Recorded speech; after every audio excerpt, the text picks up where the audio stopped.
사랑합니다.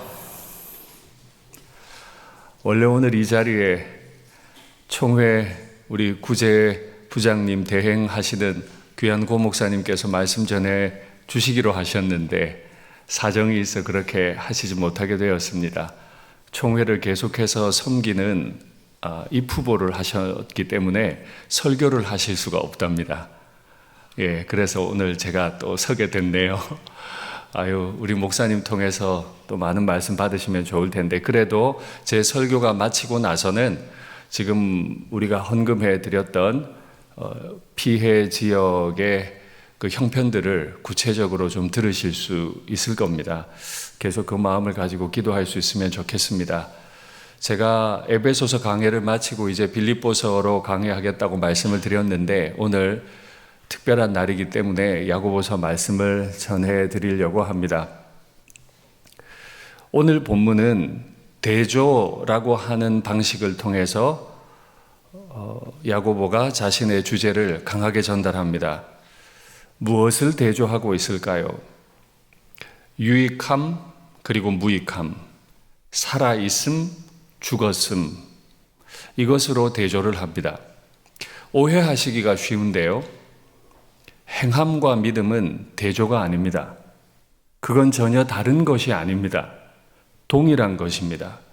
오늘 본문에서도 말하지만 우리가 의롭다함을 받는 건 믿음으로만이 아니라고 성경이 분명히 가르칩니다.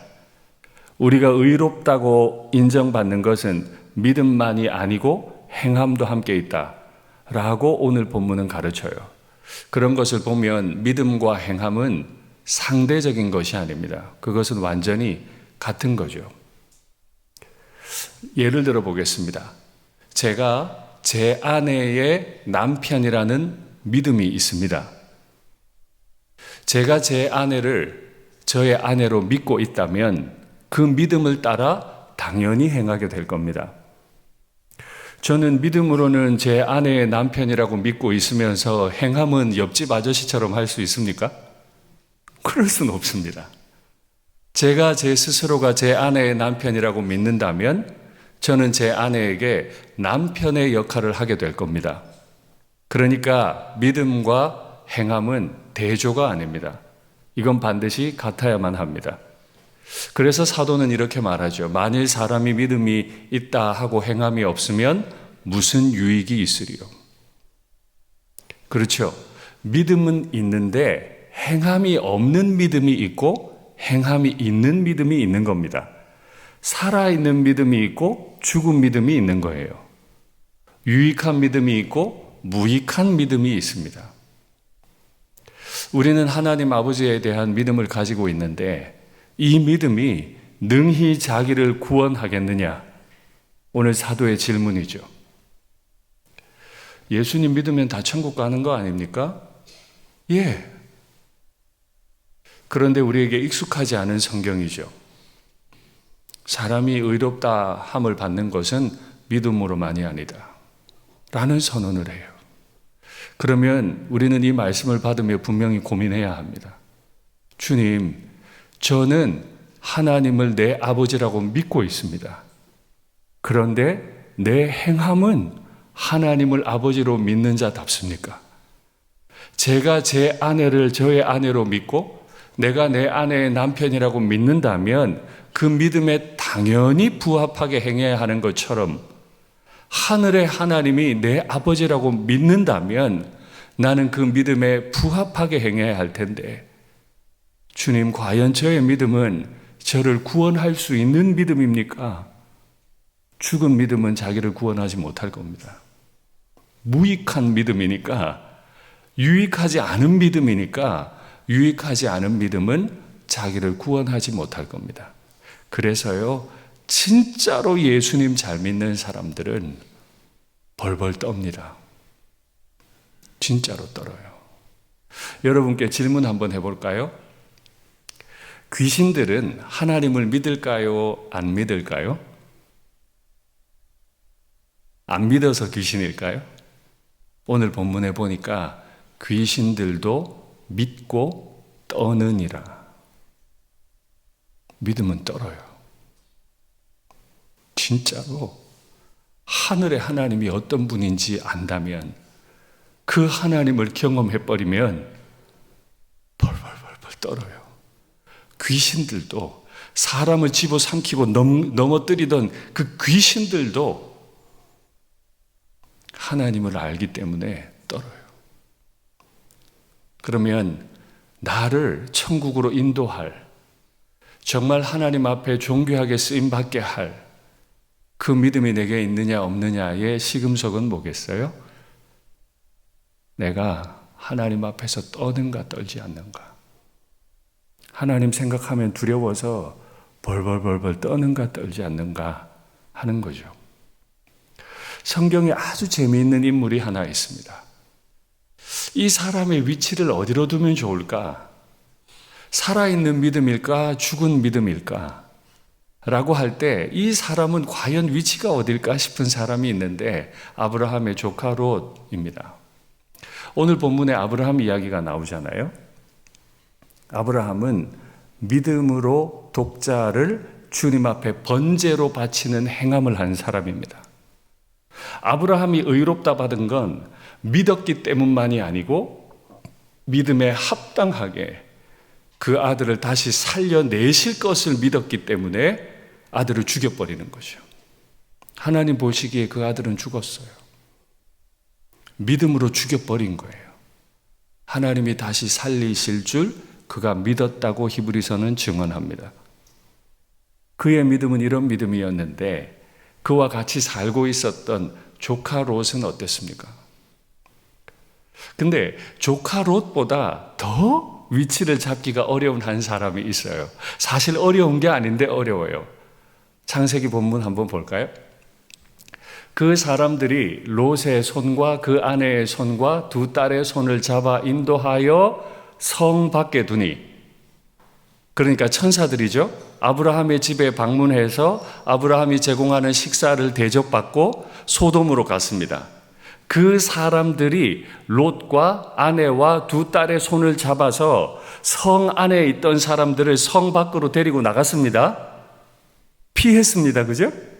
여호와께서 그에게 자비를 더하셨기 때문에 롯과 아내와 두 딸은 성 밖으로 나갈 수 있었다.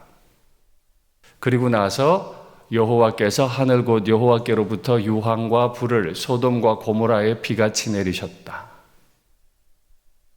와, 다행히 이 롯의 가족은 성 밖에 나왔기 때문에 유황불 심판을 피했네요. 그 성들과 온들과 성에 거주하는 모든 백성과 땅에 난 것을 다 엎어 멸하셨더라. 롯의 아내는 뒤를 돌아보았으므로 소금 기둥이 되었더라. 여러분, 저 구절을 어떻게 읽으세요? 저 구절이 오늘 아침에 큐티 말씀이었다면 여러분, 우리 어떻게 적용하면 될까요?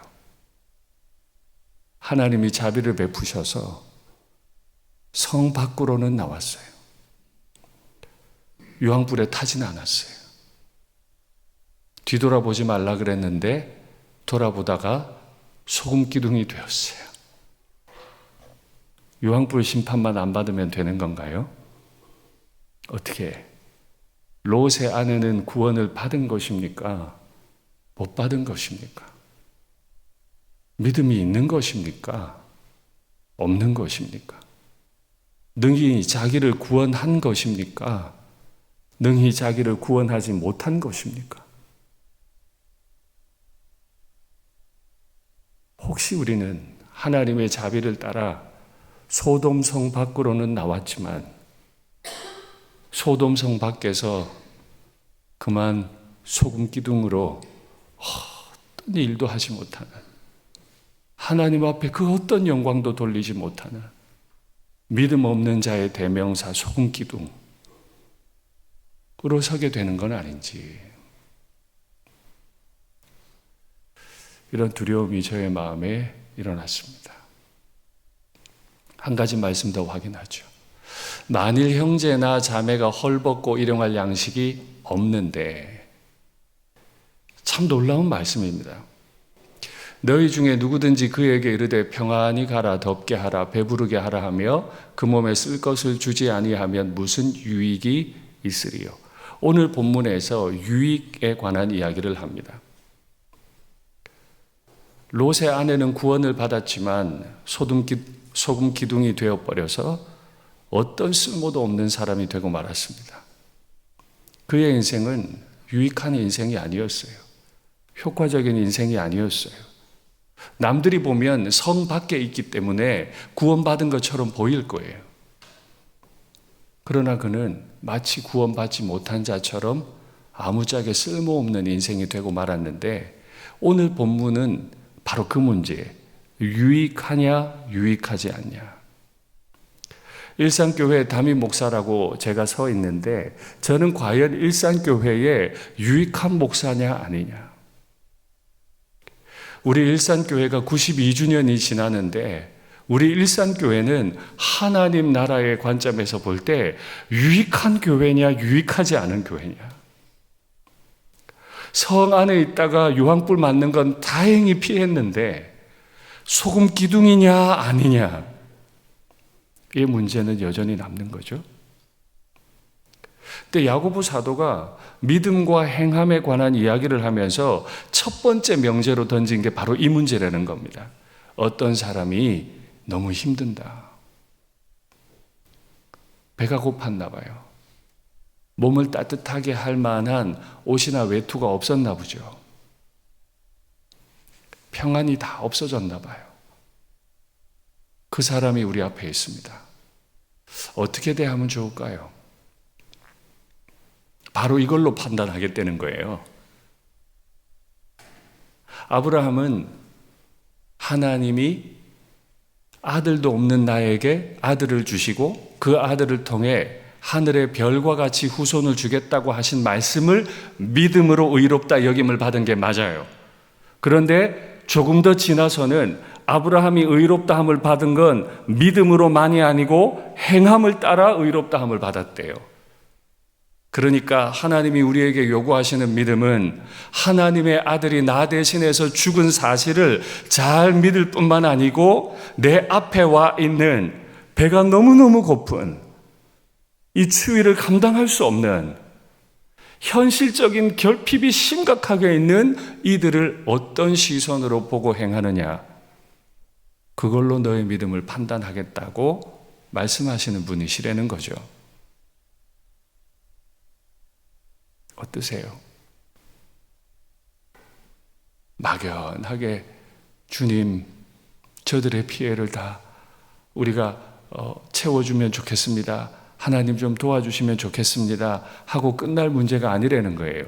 평안히 가라라고 말한다고 평안히 가지는 게 아니고, 더웁게 하라라고 말한다고 그 춥던 몸이 따뜻해지는 게 아니고, 배부르게 하라라고 말한다고 그가 배불러지는 게 아니라는 거죠.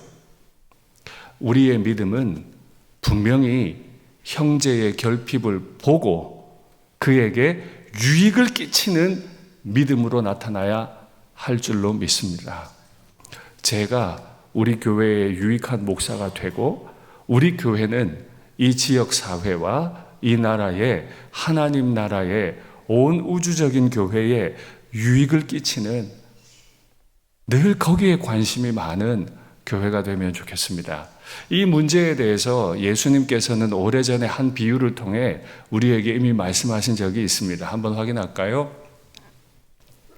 마침 한 제사장이 그 길로 내려가다가 그를 보고 피하여 지나가고, 또 이와 같이 한 레위인도 그곳에 이르러 그를 보고 피하여 지나가되, 제가 두어 번 이 본문을 인용한 적이 있습니다. 하나님께 가까이 가서 제사를 집례하는 제사장, 그리고 그 제사장을 돕고 하나님의 사람들에게 말씀을 가르치는 레위인들은 보았으나 피하여 지나갔습니다. 강도 만나 거의 죽게 된 사람에게 어떤 유익도 끼치지 않아요. 이유는 있습니다. 본인이 부정해지면 제사장의 직분을 일정 시간 감당하지 못하게 되니까요. 직무 배제가 되는 게 싫으니까 보았지만 유익하지 않기로 하는 겁니다. 내 다른 일을 위해서 어떤 사마리아 사람은 여행하는 중 거기 이르러 그를 보고 불쌍히 여겨 가까이 가서 똑같은 상황인데 똑같은 사람을 한날 한시에 보았는데 그는 불쌍히 여겨서 가까이 갔습니다. 기름과 포도주를 그 상처에 붓고 싸매고 자기 짐승에 태워 주막으로 데리고 가서 돌보아 주었다. 저 비유를 잘 이해하실 겁니다.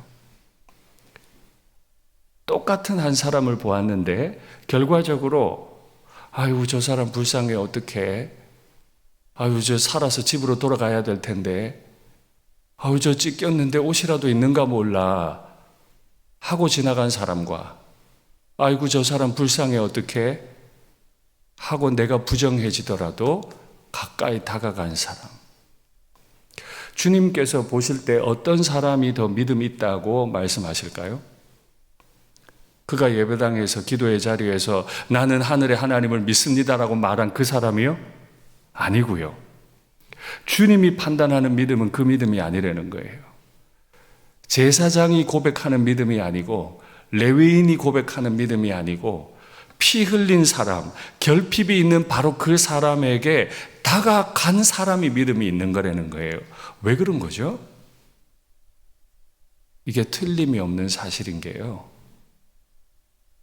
제사장 같은, 레위인 같은 순결하신 창조주 하나님이 죄로 인해 피 흘리고 있는 강도 만난 자 우리를 위해 이 땅에 오셨잖아요.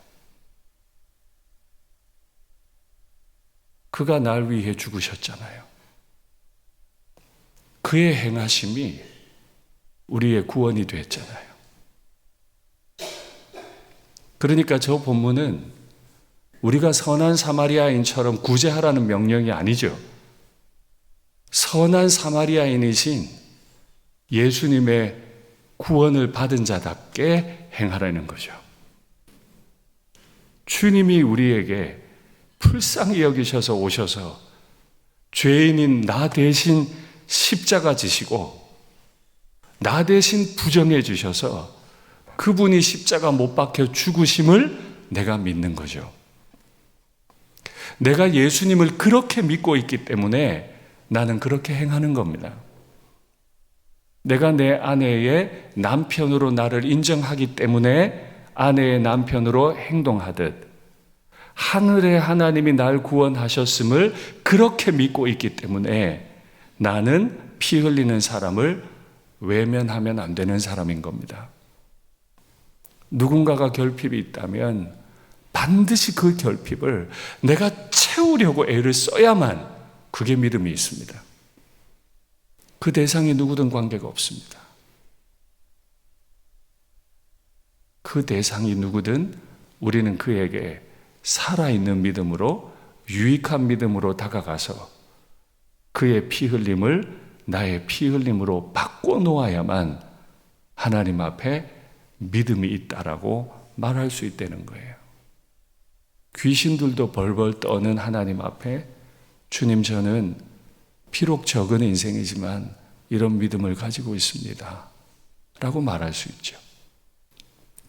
오래전 에베소서를 강해하면서 교회가 도대체 어떤 곳인지 설명드린 일이 있습니다. 교회가 어떤 곳인지 볼까요? 그러므로 이제부터 너희는 외인도 아니요 나그네도 아니요 오직 성도들과 동일한 시민이요 하나님의 권속이다. 온 세상이 유대인과 비유대인, 이방인으로 나누어져 있던 때에 이방 지역에 세워진 교회, 에베소 교회를 향해 사도 바울이 이렇게 말하는 거죠. 이제부터 너희는 더 이상 이방인이 아니다. 외인이 아니다. 자기 자신을 하나님의 백성이라고 말하는 유대인과 동일한 하나님의 백성, 하나님의 권속, 하나님의 식구라는 거예요. 교회는 원래 그런 곳입니다. 교회 안에 들어오면 차별이 없어야 하죠. 인종의 차별이 없어야 해요. 하나님이 그렇게 하셨어요. 지극히 거룩하신 창조주께서 죄로 인해 강도 만나 죽게 된 나를 위해 대신 강도 만난 자처럼 죽어주셔서 그렇게 하나님의 식구가 된 사람들이기 때문에 교회 안에는 누가 더 선한가, 누가 더 악한가, 저 사람은 나와 스타일이 맞다, 안 맞다, 그런 거 따지면 죽은 믿음이에요. 유익하지 않은 믿음인 거예요. 성 밖으로 옮겨졌을지는 모르나 소금 기둥으로 굳어버린 인물이 되고 마는 거예요. 꼭 기억하시면 좋겠습니다. 창조주가 우리에게 가까이 다가오신 그 엄청난 사랑을 받은 사람이 성도라면 사도께서 우리에게 너희는 더 이상 외인이 아니다, 하나님의 식구가 되었다라는 이 엄청난 은혜의 선포를 우리가 받아 교회가 된 것이라면 우리의 마음 속에는 아파도 고달파도 또 때로는 마음이 안 맞아 힘이 들어도 그는 나의 식구다, 하나다 라고 말해야만 하는 거죠. 그런데 간혹 교회가 자기중심주의에 빠져버리면 우리 교회가 성장하고 우리 교회가 부흥하고 우리 교회가 건축하고 우리 교회가 이런 사역하고 우리 교회에 매몰돼 버려요. 사회에서 그렇게 배우잖아요. 우리 회사 어떻게든 살아남아야 하고 회사 안에서도 우리 부서는 어떻게든 살아남아야 하고. 근데 교회는 그게 아니거든요. 교회는 그렇게 만들어진 게 아니에요. 비교할 수 없는, 식구가 될 수 없는 창조주께서 강도 만나 죽은 나를 살리기 위해 강도 만난 자처럼 되어주신 그 사랑 위에 세워졌잖아요. 그래서 사도 바울은 에베소서 2장을 이렇게 마무리합니다. 그의 안에서 건물마다 서로 연결하고 서로 연결한다. 교회가 너무 잘해야 되는 건 연결되는 거예요. 자꾸 끊어놓는 게 아니에요. 교회 안에 자꾸 이상한 모임을 만들어서 여기 자르고 여기 자르고 이 사람끼리 친하고 저 사람은 안 친하고 이러면 안 되는 거예요. 창조주께서 우리와 안 친해지셔도 되겠어요? 그러면 안 되는 거예요. 교회는 건물들이 많이 있는데 서로 연결되어야 하죠. 주 안에서 성전이 그렇게 되는 겁니다. 너희도 성령 안에서 하나님이 거하실 초소가 되기 위하여, 참 무서운 말씀이죠. 그리스도 예수 안에서 함께 지어져 가느니라. 만일 우리 일산교회가 다른 교회와 연결되는 노력을 하지 않으면 하나님의 거하실 초소가 될 수 있다 없다? 없다. 이 무서운 이야기입니다. 우리 교회 숫자 늘고 우리 교회 건물 지어 올리고 우리 교회가 이런 사역하고 여기에 집중하는 순간 그 일은 할 수 있을지 몰라도 하나님이 거하실 처소는 못 됩니다. 유익하지 못한 교회입니다. 이름은 있는데 살아있지 않은 그냥 죽은 교회입니다. 제가 우리 교회 부임해서 참 감사한 게 어떻게 하든지 다른 교회를 돕고 선교지를 돕고 어려운 이웃들을 어떻게든 도우려고 애쓰시는 우리 어른들의 모습을 많이 확인했습니다. 지난 튀르키예의 지진 때도 GMS를 통해서 큰 금액을 헌금해 드려서 선교사님들을 도와달라고 부탁을 드렸고, 동해안에 산불이 났을 때도 또 큰 금액을 들여서 헌금을 했는데 이번에도 여러 교우들께서 참 많이 헌신해 주셔서 헌금을 할 수 있게 됐습니다. 비록 산불이 난 지는 이제 2달이 다 되어 갑니다만은 그래도 우리가 마음을 모으고 당회가 결정을 하고 교회 앞에 광고를 하고 그렇게 헌금을 모아서 지난 주일에 총회에 헌금을 전달을 했습니다. 그래도 오늘 구제부에서 열심히 일하시는 저기 빛고울 광주, 참 먼 곳이잖아요. 이제 오늘 또 잠시 소개하시고 광주까지 또 내려가셔야 되는데 목사님께서 등단하셔서 이제 그 형편들을 여러분들께 우리에게 알려주실 겁니다. 오늘 이 예배가 마치더라도 여러분 꼭 기도해 주십시오. 정말 멋진 일 아닙니까? 일산에 있는 교회가 저기 멀리 안동에, 청송에, 의성에 있는 교회와 함께 지어져 가고 연결이 되면 세상의 일산과 경북 지역, 영남 지역에 있는 그 한가운데 하나님이 거하시는 처소가 되는 거지. 저는 성경이 이래서 참 좋습니다. 우리가 그렇게 연합이 되면 하나님은 이 한반도 전체의 주인이 되시는 거지. 전체에 거하시는 거지. 우리는 이 일에 미력하지만 우리의 일을 다 하려고 합니다. 말씀을 맺겠습니다. 믿음은 믿음인데 유익한 믿음이 있고 무익한 믿음이 있습니다. 성 밖에 나와서 구원받은 줄 알았는데 소금 기둥으로 남아있는 사람도 있습니다. 어떻게 하든지 결핍이 있는 형제들을 잘 돌아보고 결핍을 당한 교회들을 잘 돌아보고 어떻게 하든지 다른 교회들과 잘 연합해서 하나님이 거하시는 처소가 되는 그런 우리 일산교회가 주님 오시는 날까지 되면 좋겠습니다.